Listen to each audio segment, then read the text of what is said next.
A lot of patients don't respond to the first drugs they're prescribed for heart failure, and sometimes it can take the clinicians a long time to get a patient the exact drug that they should be on. The absolute dream of the research we're doing is for patients to be given the ideal drug or treatment at their initial screening. My name's James Hudson. I'm a Snow Medical Fellow and I work at QIMR Berghofer. Everyone's heart is quite individual, but the reason it's individual depends on their genetic background, as well as environmental things they're exposed to through their lifetime. For example, infections or someone eating a high-fat diet.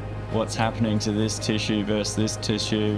What we're trying to do is encapsulate all of these potential things so that we can integrate them into a single model. So in 2017, we published a paper on a human cardiac organoid platform. And what we really did was miniaturize it. So on something the size of a mobile phone, we have 96 contracting human heart tissues. The other aspect of that paper too was we really screened a lot of different conditions to form the tissue so that we can make it more and more like an adult human heart and respond to drugs the same way. Still responds to adrenaline, which is really important when you're trying to model heart disease.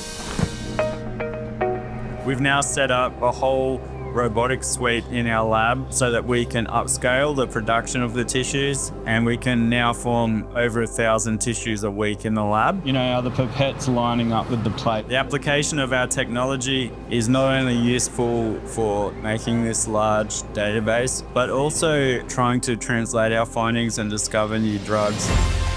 This career path is very tough.